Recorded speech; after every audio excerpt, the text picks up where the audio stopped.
Hoje é um vídeo comemorativo, comemorando os 60 anos de X-Men. Realmente, os filhos do átomo estão fazendo aniversário.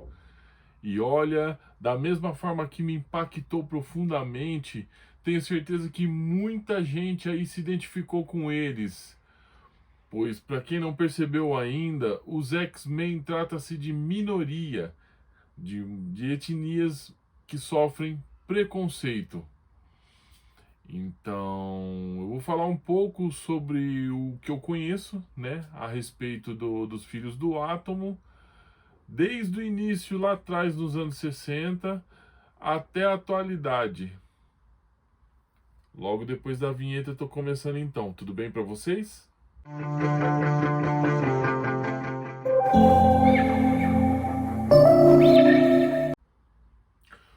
Fala pessoal, tudo bem?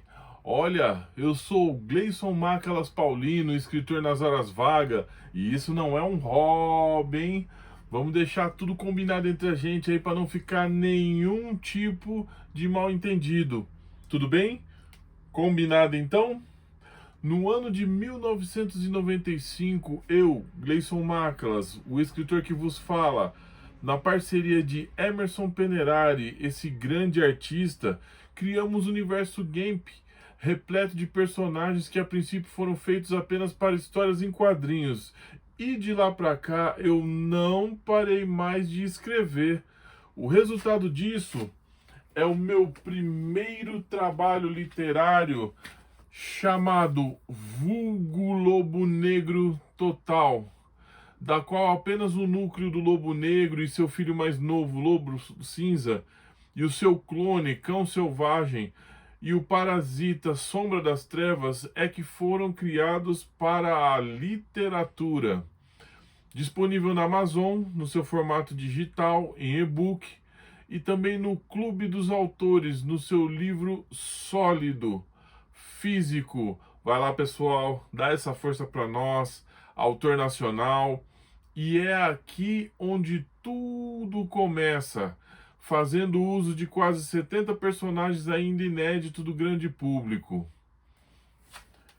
E logo na sequência também tem o meu segundo trabalho literário, que se chama O Pirata Caveira contra Tudo e Todos.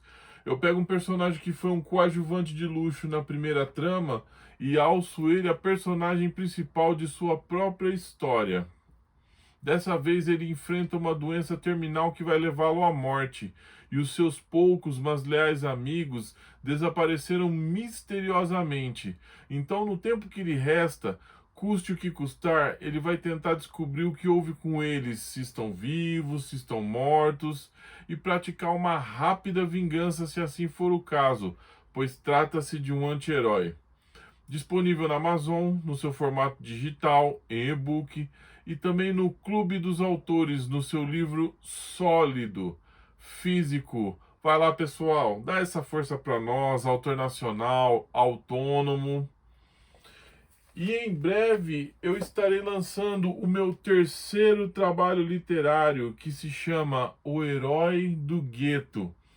Eu volto lá atrás no passado do universo Gamp, em meados da década de 70 e 80, para contar a história de Paulo de Deus Filho, o diretor do Serviço Secreto do Governo do Brasil, onde tudo começou.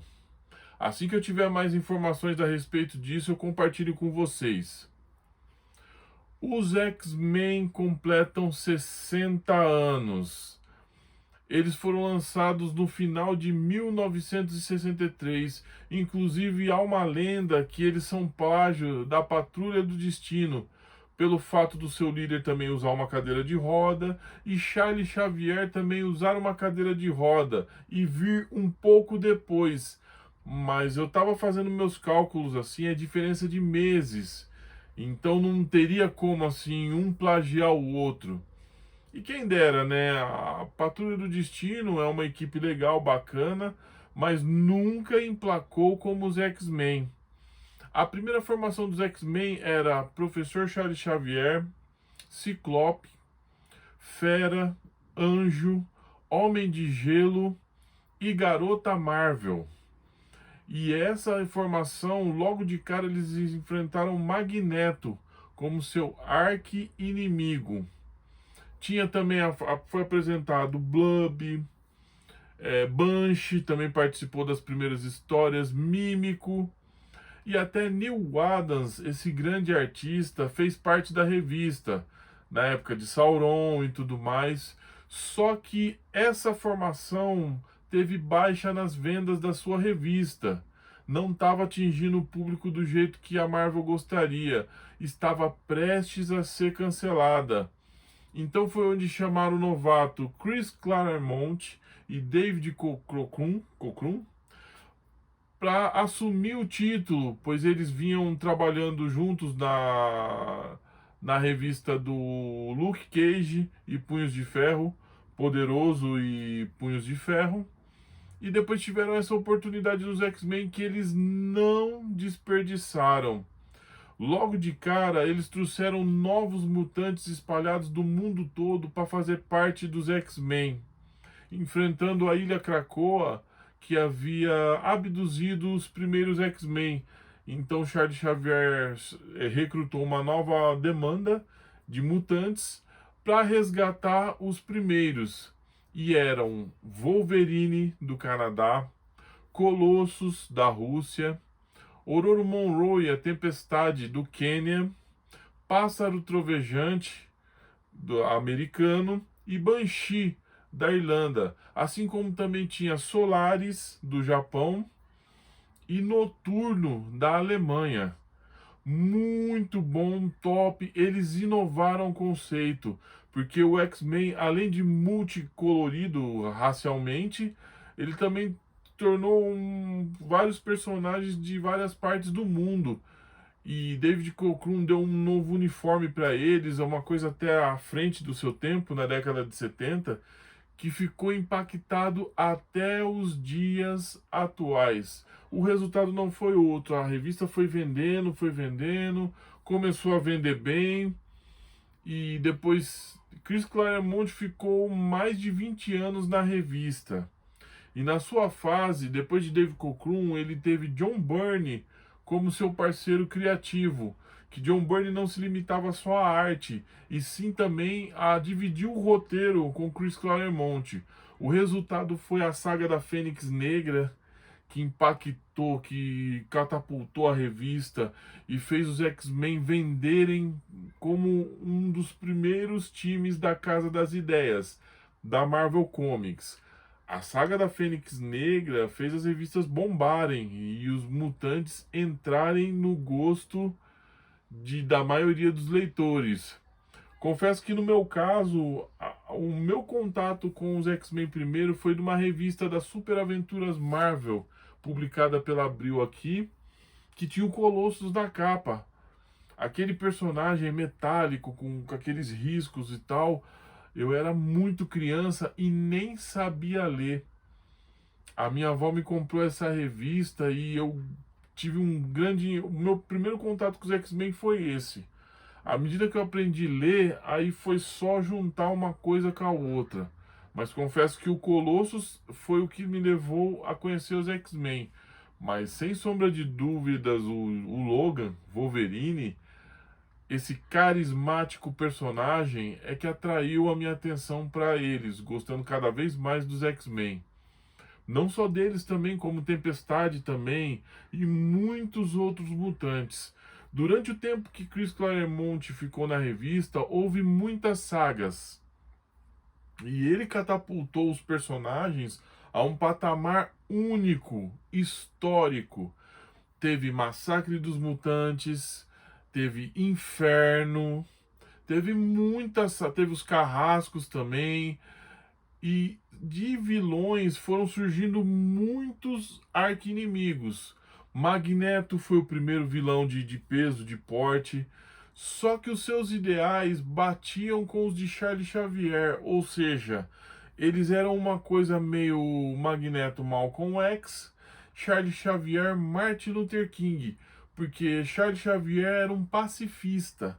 Ele achava que através da paz eles iriam conquistar o mundo e provar que os mutantes têm o direito de estar aqui, sim, mas pacificamente, não confrontando. Magneto não, Magneto já tinha um lance mais de pegar nas armas, de impor a sua vontade, de lutar pela causa dos mutantes a todo custo. Não é à toa que houve em determinado período dos mutantes que ele se juntou aos X-Men, onde houve o seu julgamento, ele foi condenado, depois ele foi liberado, e ele passou a ser um dos diretores, na ausência do Charles Xavier, o diretor principal da escola, tomando conta dos novos mutantes e a equipe principal também, mas houve muita divergência. Teve gente que saiu da época dos X-Men porque não batia com o Magneto, e foi isso. E teve também uma saga muito bacana também sobre inimigos. Os X-Men têm os melhores. Apocalipse, que a princípio se tornou inimigo do X-Factor. Chegando na parceria ao fim de Chris Claremont com Jim Lee, a revista estava bombada. E já haviam se produzido desenho animado. E foi o patamar máximo dos X-Men, na parceria de Chris Claremont e Jim Lee, aquela arte fenomenal do Jim Lee que levou a revista a vender milhões no mundo todo e principalmente nos Estados Unidos. Só que com isso houve outras ramificações, surgindo assim X-Factor, que pegou os primeiros mutantes, Ciclope, Anjo, Fera, Homem de Gelo e Garota Marvel, que ela ressurgiu, né? Que era para ela ter sido morta como Fênix, mas aí foi colocado que a Fênix era uma entidade que apenas se apossou do corpo da Jean Grey e colocou ela num casulo assim que ela renasceu na Bahia. Eu gostaria que ela tivesse morrido a primeira vez, mas os quadrinhos têm muito disso, né? Morre, ressuscita, e aí fica meio chato as coisas. Mas vamos lá. Essa formação original dos X-Men assumiu o manto de X-Factor. Para mais para frente, o pessoal do segundo escalão, que era Destrutor, Lorna Dennis, Apolaris, Múltiplo, Lupina, Mercúrio e Fortão, fizeram a segunda fase do X-Factor, trabalhando para o governo ao mando de uma mulher que era responsável pela equipe e trabalhava direto com o governo dos Estados Unidos. Essa fase do X-Factor eu gostei mais, até porque os personagens ainda, apesar de serem antigos, eles não haviam sido tão explorados, tão dedicados. Então achei bem bacana essa fase aí, bem legal.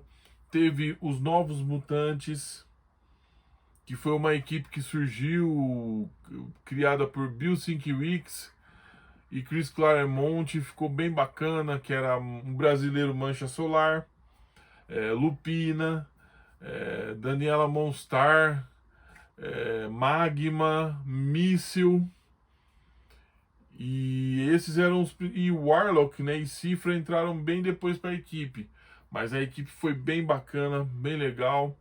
Quando baixou as vendas de sua revista, ela foi substituída pela X-Force, de Rob Liefeld, que também foi impactante, fez muito sucesso. O Cable tinha assumido o manto de cuidar dos Novos Mutantes e não demorou muito, ele criou uma equipe de resposta dos X-Men. X-Force foi bem bacana, bem legal, onde tinha Pássaro Trovejante, Shatterstar, Feral, Dominó, muito bacana e bem legal. Era uma fase... A arte de Rob Liefeld era bem impactante, né? Um pouco antes deles criarem a Image Comics. E essa revista vendeu muito lá fora nos Estados Unidos. Depois veio Geração X, uma substituta dos Novos Mutantes. Bem bacana, bem legal. Teve o longa, o primeiro longa a respeito dos mutantes foi baseado na Geração X, que até então era comandada por Emma Frost e Banshee. Muito legal, bem bacana. Sua revista era feita pela arte de Scott Lobdell, bem bacana, muito impactante. A equipe dos X-Men também foi dividida em azul e dourada, de tantos mutantes que passaram ali pela fileira dos X-Men. Bem bacana, bem legal, impactante. Não é à toa que depois teve os seus filmes, a primeira trilogia, a segunda trilogia, que foi sucesso garantido. Os desenhos animados, que foram surgindo também. Muito legal, bem impactante. Vida longa aos filhos do átomo. E Wolverine foi o primeiro da equipe a ter suas histórias próprias, né? A sua própria revista lá nos Estados Unidos e aqui no Brasil também. Outros tiveram minissérie, como Colossus, como Noturno. Ah, e eu esqueci também dos europeus, Excalibur, que era os mutantes europeus, que era composto pelo Capitão Britânia, Meggan, Noturno, Shadowcat, né, que é a Lince Negra, muito bacana, bem, e a Raquel Summers, filha do Ciclope Jean Grey, de uma linha alternativa do futuro. Suas histórias eram bem bacanas, bem legal. Foi uma época que você tinha que consumir muita coisa dos mutantes para estar inteirado no que estava acontecendo nesse universo. Hoje tem poucas equipes, mas não deixa de ser um sucesso absoluto. E para finalizar, eles criaram uma ilha da Krakoa, onde os mutantes foram viver separados do resto da humanidade, como se fosse um país abrigando mutantes.